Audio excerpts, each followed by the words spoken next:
ஏங்க, என்னங்க? ஆத்தாடி, இது என்னடா புது ஆச்சரியமா இருக்கு. என் பொண்டாட்டிய தோட்டத்துக்கு வாடியம்மான்னு கூப்பிட்டா கூட வரமாட்டா. வீட்டுல வேலைன்னு எப்ப பார்த்தாலும் வீடே கட்டி பிடிச்சிட்டு கிடப்ப. இன்னைக்கு என்ன தோட்டத்துக்கு வந்திருக்க? எல்லாம் இருக்கட்டும், முதல்ல சட்டை பேண்டை போட்டு வாங்க. சட்டை பெண்டை போட்டு வாவா? வேலை கிடக்குடியம்மா, வேலையே முடியாம இருக்குது, அதுக்குள்ள சட்டை பெண்டை போட்டு வரணுமாம்ல. போட்டு வாங்கினா போட்டு வாங்கலே. என்னடா அது, உள்ள முகமும் சரியில்லையே. இந்த வாரேன் இந்த கொஞ்சம் தான் இந்த தண்ணி பாய்ச்சிட்டு வந்திருக்கலாம் ஒரேதா. என்னம்மா, என்னாச்சு? என்னாச்சு அன்னைக்கு முகமெல்லாம் வாட்டமா கிடக்கு? மாடு செமையானு சிம்ரன் அக்கா உங்ககிட்ட ஏதாவது சொன்னாங்களா? இல்லையேம்மா, என்கிட்ட எதுவும் சொல்லலையே. இன்னைக்கு அந்த அக்கா வீட்டுக்கு வந்தாங்க. கல்யாணத்தை காலகாலத்துல பண்ணுவோம், எப்ப பண்ணுவோம், என்ன ஏதுன்னு எதுவும் கேட்டாங்களா? அதை கேட்டிருந்தா தான் சந்தோஷப்பட்டிருப்பேனே. அந்த அக்கா கல்யாணமே வேணான்னு சொல்லிட்டாங்கங்க. இது கல்யாணம் வேணான்னு சொல்லிட்டாங்களா? ஏன், என்னவாமா? என்ன நம்ம பையன் அங்க போயிட்டு கல்யாணம் எல்லாம் வேண்டாம் அப்படி இப்படின்னு எதுவும் சொல்லிட்டானா? இல்லைங்க, கார்த்தி எதுவும் சொல்லலை. என்ன அப்ப கார்த்தியோட காதல் விஷயம் எல்லாம் தெரிஞ்சு அப்படி எதுவும் வேணான்றாங்களா? இல்லையே, அந்த பிள்ளையோட காதல் விவகாரம் தெரிஞ்சதுனால வேணான்றாங்க. என்னம்மா சொல்ற, தெளிவா சொல்லு. எனக்கு நேரடியா சொன்னாலே என்னன்னு விளங்காது, இதுல வர நீ சுத்தி வளைச்சு வேற பேசுற. அவங்க பொண்ணு அமுதாக்கா பையன் இருக்குல்ல அரவிந்த், அவனை விரும்புகிறாளாம். அதனால அவங்க பிள்ளைக்கு பிடிச்ச இடத்துல கட்டி கொடுக்கணும்னு நினைக்கிறாங்க. அதனால கார்த்தியை வேணான்னு சொல்லிட்டாங்கங்க. கார்த்தியை வேணான்னு சொல்லிட்டாங்களா? அது முதல்ல சொல்ல வேண்டியதானே, நம்ம பொண்ணு பார்க்காமையாவது போகாம இருந்திருப்போம்ல. அந்த பையன் இருந்து இப்பதான் கல்யாணம் பண்ணிக்கிறேன்னு சொல்லி வார்த்தையா சொன்னான், அதுக்குள்ள இப்படி சொல்ற? அவங்களுக்கே அது தெரியாதாமாங்க, அவங்களுக்குமே இப்பதான் தெரிஞ்சதாம்மா. ஷோ ஆண்டவனே, என்னாடி நீ இப்படி சொல்ற? இப்ப அவங்களுக்கு என்ன பதில் சொல்றது? அந்த அம்மா ரொம்ப சந்தோஷத்தோட போனாங்க. இந்த வீட்டுக்கு வரும்போது நான் அவ்வளோ வருத்தத்தோட தான் வந்தேன். என் பையன் என்ன பண்ணுவானோ ஏது பண்ணணும், அவன் வாழ்க்கை எப்படி அமையுமோன்னு அம்பிட்டு வருத்தப்பட்டுக்கிட்டு வந்தேன். இப்போ எனக்கு கல்யாண பேச்சு முடிஞ்சதுக்கு அப்புறம் தான் எனக்கு நிம்மதியா இருக்குன்னு போறேன்னு அவ்வளோ தான் சொன்னாங்க. இப்போ அவங்க முகத்துல எப்படி முடிக்கிறது? எனக்குமே ஒன்றும் புரியலைங்க. வாங்குங்க, போயிட்டு ஒரு எட்டு போய் பேசிட்டு வந்துடுவோம். காலையில் தாங்க ஃபோன் பண்ணாங்க, கல்யாணத்துக்கு கெடா விருந்து போடணும், ஊருக்கே தடபுடால விருந்து வைக்கணும், அதை பண்ணணும் இதை பண்ணணும் அப்படி இப்படின்னு அவ்வளோ லிஸ்ட்டு சொல்லிக்கிட்டு இருந்தாங்க. அதெல்லாம் பண்ணிடுவோத்தானே. அதுக்குள்ளே இப்படி எனக்கு அத்தைக்கு ஃபோன் போட்டு சொல்கிறதுக்கு ரொம்ப சங்கடமாக போச்சு. நேரடியாக நம்ம போய் சொல்கிறது தான் நல்லதுன்னு சொல்லி தான் உங்களுக்கு கூப்பிட்டேன். நம்ம போறது சரி, போய் பேசிட்டு வருவோம். இப்ப பையனும் அம்மாவும் இருக்காங்களே, அவங்கள என்ன பண்றது? வீட்டில் சமையல்லாம் செஞ்சு வச்சுட்டேன். அத்தைக்கிட்ட சொன்னேன் இந்த மாதிரி போயிட்டு வரேன் தானு. சரிம்மா நீ போ, அவனை கூட்டிக்கிட்டு போ, எதா இருந்தாலும் பார்த்துக்கலாம் அப்படின்னாங்க. காசு பணம் இல்லைன்னா கூட கல்யாணம் ஆகலன்னு சொல்லலாம், எல்லாமே இருக்கு. அவனா தேடி போனாலும் தட்டிக்கிட்டு போயிடுது, நம்மளா பார்த்தாலும் தட்டிக்கிட்டு போயிடுது. இவக்குன்னு ஒரு பிள்ளைய கண்டுபிடிச்சி கல்யாணம் பண்ணி வைக்கிறதுக்குள்ள போதும் போதும் ஆயிரும் போல இருக்கே. சரி என்ன பண்றது, எந்திரி கிளம்புவோம். வாங்க போவோம். சரி அழாத, ஒன்றும் இல்லை, பார்த்துக்கலாம். கல்யாணத்துக்கு முன்னாடியே தெரிஞ்சதுனால பிரச்சனை இல்லை, கல்யாணத்துக்கு அப்புறம் தெரிஞ்சு இந்தா அரவிந்த் பொண்டாட்டி ஓடி போனுச்சு பத்தியா, அந்த மாதிரி ஓடிக்கிட்டி போயிருந்தா என்ன பண்றது? எம்பிட்டு அசிங்கம் அதெல்லாம். பேச்ச ஆரம்பிச்சோன்னு தெரிஞ்சு போச்சு இல்ல, நமக்கு நல்லதுதான், கெட்டதுலயும் ஒரு நல்லது. இத பத்தி யோசிக்காத, வா போவோம். பாத்தீங்களே என் பொண்டாட்டி, நான் தான் சொன்னேன்ல என் பொண்டாட்டி ஜகஜால கில்லாடின்னு. போன காரியத்தை தட்டி தூக்கிட்டு வந்தாலா பாத்தியா? சிம்ரனா கொக்கா. எனக்கே அம்மட்டு சங்கடமா இருக்கு. சொன்னோனையும் ஜானகிக்கு முகமே இல்லை. நகை வேணாம், பணம் வேணாம், எதுவுமே வேணாம், கட்டுன சேலை கூட நாங்க வாங்கி கொடுக்குறோம், அதை கட்டிக்கிட்டு வந்தா மட்டும் போதுன்னு அம்புட்டு சந்தோஷமா சொன்னாங்கய்யா. உங்களை கஷ்டப்படுத்திட்டு வந்திருக்கேன்னு மனசு வேதனையில இருக்கேன், இப்பதான் கொக்கா கிக்கான் இருக்க. ஐயோ, ஜானகி நம்மள தப்பா நினைச்சிருமோ என்னமோ தெரியல. கஷ்டம்னு கேட்டா காசு கொடுத்து உதவுறது என்ன, அவ்வளோ உதவி பண்ணியிருக்கு அந்த பிள்ளை. அவங்களுக்கு போய் எப்படின்னும் போது சங்கட்டமா இருக்கு. எனக்கே முதல்ல போய் சொல்றதுக்கு அவ்வளோ அசிங்கமா இருந்துச்சு. என்னம்மா பண்றது, பிள்ளையோட வாழ்க்கைக்காக பாக்குறதா இருக்கு. சரி விடுங்க, ஏதோ ஒண்ணு கல்யாணத்துக்கு முன்னாடி சொல்லாம இப்பயே சொல்லுச்சு, அதோட சரின்னு விடுங்க. சரி இப்ப அடுத்து கல்யாணத்தை எப்ப வச்சுக்கலாம்? அண்ணே, முதல்ல இந்த பிரச்சனை ஓயிட்டுனே, அதுக்கப்புறம் கல்யாண பேச்ச ஆரம்பிப்போம். இல்ல பிள்ளையும் வேலைக்கு போகணும், எத்தனை நாளைக்கு இங்கே லீவ் போட்டு இருக்கோம், அதான் சொன்னேன். ஏன்பா கல்யாணத்துக்கு அப்புறம் பொண்ணு அங்க வேலை செஞ்சுக்கிட்டு பையன் இங்க வேலை செஞ்சா எப்படி? என்னைய சொல்ற? பொண்ணுக்கு அங்க 45,000 ரூபாய் சம்பளம்யா. பொண்ணுக்கு 45,000 ரூபாய் சம்பளம் சரி, பையனுக்கு இங்க 25,000 தான் கிடைக்குது. பொண்ணு வந்து பையனோட அதிகமா சம்பாதிச்சா நாளை பின்ன பிரச்சனை. அது மட்டும் இல்லாம பையன் இங்க இருந்துகிட்டு பொண்ணு அங்க வேலை செய்யறதும் பிரச்சனை. யாரு ஒரு நிமிஷம் கொஞ்ச நேரம் இரு. அவங்களோட வாழ்க்கை அவங்க பேசி முடிவு பண்ணுவாங்க. இப்போதைக்கு இந்த பிரச்சனையை பற்றி பேசுங்க, அந்த பிரச்சனையை பற்றி பேசிகிட்டு இருக்காம.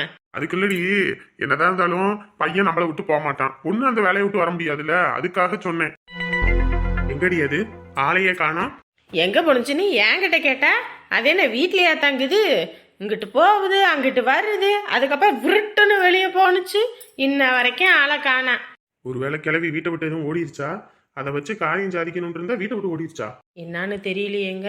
வீட்டை விட்டு ஓடி மட்டும் அந்த தங்கத்துக்கிட்ட போய் சொன்னா என்ன ஆகும்?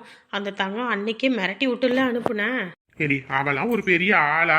அவளுக்கெல்லாம் போய் பயந்துகிட்டு இருக்க? சும்மா மிரட்டுவா, அதுக்குன்னு அதே மாதிரி நடந்துப்பா. வயசான காலத்துல அது ஏதோ வாய்க்கு வந்து இப்படி வளருதுன்னு நினைச்சிட்டு விடுவியா? இப்போ புள்ள வாழ்க்கைக்கு என்ன பதில்? கையெழுத்து அந்த கிளம்பி போட மாட்டேன்ட்டா. இப்போ என்ன பண்ண சொல்றீங்க? சுயநினைவுல இருந்தா தானே கிளவி கையெழுத்து போட மாட்டா. அதுவே வேற நிலையில இருந்தா கையெழுத்து போட்டு தானே ஆவா. என்னங்க சொல்றீங்க? அடியே மயிலே மயிலே இறங்க போடுனா போடாது, புடிச்சு புடுங்கனா தான் வரும். அப்படின்னா கிளவி சாப்பிட்ற சாப்பாடு நம்ம வீட்டில் தானே, சாப்பிட்ற சாப்பாட்டில் எதையாவது கலந்து விடுவான், சாப்பிட்டு விட்டு மயக்கத்தில் இருக்கும். கை நாட்டை வாங்கி மொத்த சொத்தையும் வித்துப்புட்டு நம்ம புள்ள வாழ்க்கையை காப்பாற்றுவான். எவ்வளோ தூரம் அதுக்கிட்ட எல்லாம் கெஞ்சிக்கிட்டு கிடப்ப? இப்போ சொன்னீங்க பாருங்க, என்னை கட்டுனதுலேயே உருப்படியான ஒரு ஐடியா சொன்னீங்கன்னா அது இதுதான். இதை முதல்ல செஞ்சுருந்துருக்கலாம். இவ்வளோ பிரச்சனை தேவையா? சரி சரி, அந்த கிளவிக்கு பிடிச்சது என்னது? சிக்கனா மட்டனா என்னன்னு சொல்லு, வாங்கிட்டு வரேன். அதுக்கப்புறம் கையெழுத்த வாங்குவோம். இதுக்கு சிக்கன் மட்டனு தான் ஒன்று குறைச்சல். டி கை நாட்டை வாங்கினோம்னா 10 லட்சம் ரூபாய்க்கு சொந்தக்காரிடி. ஒரு சிக்கன் மட்டன்ல குறைஞ்சு போய் போற 200 ரூபா பாருமா. யாரு செய்வோம், சரியா? கவலைப்படாத. போடா போடா புண்ணாக்கு போடாத தப்பு கணக்கு இருக்கு உனக்கு இருக்கு, ரொம்ப நாளா இருக்கு கிறுக்கு, அடிச்சு விரட்ட போறேன் அதுதான்டா எனக்கு இருக்கு. போடா போடா புண்ணாக்கு போடாத தப்பு கணக்கு. என்னங்க கிளவிக்கு நம்ம சோத்துல எதையாவது கலந்து கொடுத்து நம்ம கையெழுத்து வாங்கிடலான்னு பார்த்தா கிளவி உஷாரா இருக்குதுங்க. இதுதான்டி இப்போலேருந்து நல்லா தெரிஞ்சு போச்சுங்க. நான் இங்கே அன்னைக்கே கஷ்டம் அப்படி அப்படின்னு சொல்லும்போதே காதில் வாங்கியும் வாங்காமல் போணுச்சு பார்த்தீங்களா? அப்பயே கிளவி உஷாராத்தான் வந்திருக்குது. இவங்க என்ன சொன்னாலும் காதில் வாங்கிக்கூடாது வைக்கக்கூடாதுன்னு. அன்னைக்கு நீங்கள் என்னை போட்டு புரட்டி அடித்தப்பையும் கிளவி கல் குத்து மாதிரி தான் இருந்துச்சே தவிர ஏதாவது ஒன்று காட்டுனுச்சு. விவரமாக வந்திருக்காங்க, விவரமாக தான் வந்திருக்கு. ஏமா என்னமா பண்ணிட்டு இருக்க? சாமி கும்பிட்டுக்கிட்டு இருக்கேன்ப்பா. சாமி கும்பிடுறியா? என்ன கொழுப்பா? கொழுப்புலப்பா, சிக்கன் பிரியாணி தான் வாங்கிட்டு வந்தேன். நிறையவே பீஸ் போட்டிருக்கானுங்க. ஓவரா பண்ணிக்கிட்டு தெரியாதீங்க. என்ன அடி பண்ணுனேன் நானு? சாப்பிட்டுட்டு தானே இருக்கேன். நான் என்ன பண்ணேன்? ஒன்றும் தெரியாத பாப்பா, ராத்திரி போட்டால தாப்பா ரொம்ப நடிச்சுக்கிட்டு திரியுறீங்க. எதுக்குன்னு தெரியல. நான் இந்த காலத்துல நடிச்சு நம்ம அவாடிக்கு வாடா வாங்க போறேன். ஒரு வேளை சோறு அவ்வளவுதான். நாங்க என்ன சோறு போட மாட்டேன்னு நினைச்சுக்கிட்டு இருக்கியா? இப்ப எதுக்கு நீ கடையில போய் வாங்கி தின்னுட்டு இருக்க? வேற எதுக்கு? ஊர்க்காரவங்க எல்லாரும் வீட்டுக்கு வந்த மாமியாருக்கு ஒரு சோறு போடுறது கூட துப்பு இல்லாதவனு அப்படின்னு நம்மள ஏளனமா பேசணும்ல, அத்தான் கடையில இருந்து வாங்கிட்டு வந்து திங்கிறாங்க. இது என்ன புது கொடுமையா இருக்கு?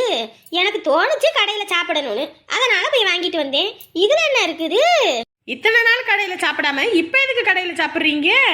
வேற எதுக்கு? உங்களால தான். பாத்தீங்களா பாத்தீங்களா, இதே ஒரு பொழப்பு தான். ஏன் பொழப்பு இல்லடி, உன் பொழப்பு எடுத்து போய் நீ சாப்பிட்ற சாப்பாடு எதையோ கலந்து விட்டுட்டேன்னு வையி, அல்பாயுசுல நான் போய் சேர்ந்துருவேன். இல்லைன்னா எதையாவது பண்ணி அந்த சொத்தை எழுதி வாங்க பார்ப்பீங்க. அதுதான் கொஞ்சம் உஷாரா இருப்போன்னு போய் வாங்கிட்டு வந்து சாப்பிட்றேன். உங்களை மாதிரி ஒன்றும் நான் அதை இதனை நஞ்ச கிஞ்ச கலக்க மாட்டேன். வேணும்னு கேட்டா உங்களுக்கும் சேர்ந்து ஒரு பொட்டலை வாங்கிட்டு வந்து கொடுக்குறேன். பாத்தீங்களா, சோறு தூக்கி வெளியே போடுங்க. சோத்து மேல கைய வையி, அதுக்கப்புறம் நான் எங்க காலை வைக்கிறேன்னு பாரு. என்னமா திமிரு பண்ணிட்டு இருக்க நீ? ஏண்டா நான் பாட்டுக்கு சாப்பிட்டுக்கிட்டு இருக்கேன் செவனேன்னு, என்னை ஏண்டா சீண்டுவீங்க? என்னைய கம்மன் இருக்க விட மாட்டீங்களா? கிழவி ஓவரா தான் வாய் பேசிக்கிட்டு இருக்க. உனக்கு நல்லதுக்குள்ள பாத்துக்க. உனக்கு என்ன சாப்பாடுல கலந்து விட்டுதான் உன்னை ஏதோ பண்ணுவேன்னு நினைக்கிறியா? ஏன் தூங்கும் போது ஏதோ பண்ண மாட்டோமா? நீங்க இதெல்லாம் பண்ணுவீங்கன்னு தெரியும், அதனாலதான் உஷாரா எழுதி கையெழுத்து போட்டு கொடுத்துட்டு வந்திருக்கேன் செவ்வந்தின்னு. வேணும்னு பண்றா. இவகிட்டலாம் மனுஷன் பேசுவானா? வாங்க முதல்ல, வாயை பார்த்துக்கிட்டு இருக்காம. ஏண்டி நீங்கெல்லாம் பழம் தின்னு கொட்டையை போடுறவங்க. அந்த கொட்டையை நட்டு வச்சு மரத்தை வர வச்சு அந்த மரத்துலேருந்து காய வச்சு கனியை எடுத்து அதுலேருந்து பழத்தை சாப்பிட்டு அந்த கொட்டையை வளர விடுற ஆல்ரெடி நான். என்கிட்டயே நினச்சிக்கிட்டியா? ஒரு தடவை ஏமாந்தானா 1000 தடவை ஏமாறதுக்கு இந்த செவ்வந்தி ஒன்றும் முட்டா கழுத கிடையாது. ம். இவங்க வீட்டுக்கு பல்ப் எரியறதுக்கு அடுத்தவன் வீட்டு பூசு போனாலும் பரவாயில்ல. என்ன பாட்டி என்ன பண்ணிட்டு இருக்கீங்க கொற்ற பணியில? அது ஒன்றும் இல்லைப்பா, நீங்கள் கீழே பிளைன்ஸ்லேருந்து வந்த பிள்ளைங்க குளிர் காயணும்னு ஆசைப்படுவீங்க. அதான் 4-5 கட்டை விரவு எடுத்து போட்டு இந்த இடத்த பற்ற வச்சு விடலான்னு. இதையே இங்க பத்த வைக்கிறீங்க? இல்லைப்பா, வீட்டுக்குள்ளே கேஸ் அடுப்பு தான் இருக்குது. அங்கே குளிர் காயறதுக்கெல்லாம் இடம் இல்லை. ஆனால் பாட்டி வீடு அங்கே ஆடுபட்டில் இருக்குது. அங்கே எல்லாமே விரவடுப்பு தான். கொஞ்சம் குளிர்னாலும் போய் அடுப்படியில் உட்காந்து நல்லா கதப்பாக இருக்கும். இங்கே அந்த மாதிரி இல்லைல்ல, வீட்டுக்குள்ளேயே வச்சு பற்ற வச்சு விட முடியாது. அதான் வெளியே எடுத்து பற்ற வச்சேன். நல்ல குளிர் காய்ஞ்சா நல்லா இருக்கும்பா உடம்பு கதன்னு. ஓஹோ, ஓகே ஓகே ஓகே ஓகே. அப்போ இது உங்க வீடு இல்லையா? இல்லையா, இது என் மக வீட்டு வீடு. என் வீடு அங்கே ஆடுபட்டில் இருக்குது. ஓ, ஓகே ஓகே ஓகே ஓகே. பாப்பா எந்திரிச்சிருச்சா? இன்னும் தூங்கிட்டு தான் இருக்கா? லைலா தூங்கிட்டே தான் இருக்கா. அப்படிங்களா? சரிங்கப்பா. அதுவும் வண்டியில வந்தது கலப்பா இருக்கும். வழி நடுக வாந்தி எடுத்து நிறுத்தி வர்றதுக்குள்ள எனக்கு போதும் ஆயிடுச்சு. அதனாலதான் சரி எங்கிட்ட போகணும்னு இங்க வந்தேன். உங்களுக்கு எதுவும் வருத்தம் எதுவும் இல்லையே? இல்லப்பா, அந்த வருத்தம்லாம் ஒன்றும் கிடையாதுங்க. நல்லா எரிய ஆரம்பிச்சிச்சியா? இங்க வந்து உட்காருங்க, நல்லா குளிர் காயத்துக்கு. இல்ல உள்ள போயிட்டு லைலாவை பார்த்துட்டு வந்துடுறேன் எப்படி இருக்கா என்னன்னு. சரிங்கய்யா, போயிட்டு வாங்க. எப்படியோ வீடு பால் காய்ச்சும் போது இந்த பொருள் எல்லாம் வாங்கி போட்டாங்க. எப்படியோ அது உள்ளே வச்சிருந்தேன். இப்போ தான் எடுத்து வெளியே போட்டிருக்கேன். நம்ம நேரத்துக்கு எல்லாம் அமைஞ்சிருக்கு பாரு. இந்த பக்கி ஒருத்தன் இருந்தானே, அவன் எங்கே போனான்? டிவியை போட்டு விட்டேன், டிவியை பார்ப்பான்னு. அவன் எங்கிட்டு போனான்னு தெரியலையே. அது பாட்டுக்கு ஓடுது. ஆஃப் பண்ணுவோமா? ஆஃப் பண்ணால் நம்மளை ரொம்ப இலக்காரமாக நினச்சிட்டா என்ன பண்ணுறது? முகரக்கட்டையை பாரு. கண்ணாடியை வீட்டுக்குள்ளே கூட கழட்ட மாட்டான் போல இருக்கு. தம்பி இந்தாங்கப்பா, ஹார்லிக்ஸ் உங்களுக்கோசரம் கொண்டு வந்தேன். ஓ, தேங்க்யூ ஆண்டி, தேங்க்யூ. ஆண்டியா? எப்பா இங்க பாரு, ஆண்டி கீண்டிலாம் சொல்லிக்கிட்டு இருக்காத. அக்கானு கூப்பிடு போதும். என்ன ஆண்டி உங்களை போய் அக்கானு கூப்பிட சொல்றீங்க? இங்க பாருப்பா, ஆண்டி கீண்டிலாம் சொல்ற வேலை வச்சுக்காத. அக்கானு கூப்பிடு போதும். இந்தா. Okay chill. ஓகேவா? ஏற்கனவே சில்லுன்னு தான் கிடக்கு. Loose aunty. டிவி பாக்குறீங்களா? இல்ல ஆப் பண்ணட்டுமா? Your wish. என்ன சொல்றான்? ஊர்வசி படம் போட சொல்றானா? ஊர்வசி படமா? அது எந்த டிவில ஓடுதுன்னு தெரியலையேப்பா. ஐயோ, யோர் விஷ் நான் உங்க விருப்பம்னு சொன்னேன். ஓ அதுவா? சரி. பார்க்கறதுக்கு நல்லா பேக்கு மாதிரி இருக்கான். இவங்கள வச்சு நல்லா சம்பாதிச்சிடலான்னு பார்த்தா எதுவும் தேருமா? பாப்போம். Lailu baby, Lailu darling. அசோக், சொல்லு அசோக். ரெஸ்ட் எடுத்தியா? இப்போ எப்படி இருக்கு உடம்பு? அதையும் கேட்குற, அடிச்சு போட்ட மாதிரி இருக்கு. ஐயோ அம்மா, அம்மா இனிமே ஊட்டியே கனவுல கூட நினைச்சு பார்க்க மாட்டேன். என்ன லைலு டார்லிங் இப்படி சொல்லிக்கிட்டு இருக்க? ஹனிமூனுக்கு வந்திருக்கோம், எவ்வளவு குஜாலா இருக்குல்லன்னு வந்தா நீ என்னமோ சீக்கு கோழி மாதிரி இப்படி போத்திக்கிட்டு கிடக்குற. என் நிலைமையில இருந்து பாரு தெரியும். சரி வீடு, உனக்கு ஹில் ஸ்டேஷன் இப்படி இருக்குன்னு நான் என்ன கனவா கண்டேன்? உன்னை வெளிநாட்டுக்கெல்லாம் கூட்டிட்டு போயிருந்தா அவ்வளோதான் தண்டனக்காவா இருக்கும் எனக்கு. சரி இந்தா, அவங்க ஆர்லிக்ஸ் கொண்டு வந்தாங்க, இந்தா எடுத்து குடி குடி குடி குடி குடி கூடியடி தாங்கப்பில்ல. ஐயோ எனக்கு உடம்பு டயர்டா இருக்கு அசோக். எதை குடிச்சாலும் கோமட்டிக்கிட்டு வந்துடும். அதனால நான் படுத்திருக்கேன். நீ ஏன் குடிச்சிரு. ஊட்டி வழிநடுக்க நாரடிச்சுக்கிட்டே வந்த, அங்கே யாரும் கேட்கறதுக்கு வாய்ப்பு இல்லை. அது இயற்கை. இங்கே எதுவும் வாந்தி எடுத்தீங்கன்னா வீட்டுக்காரவங்க நம்மளை பொழந்து கட்டி அனுப்பிவிடுவாங்க. அதனால நீ தூங்கு, நான் வேணா குடிச்சுக்கிறேன்.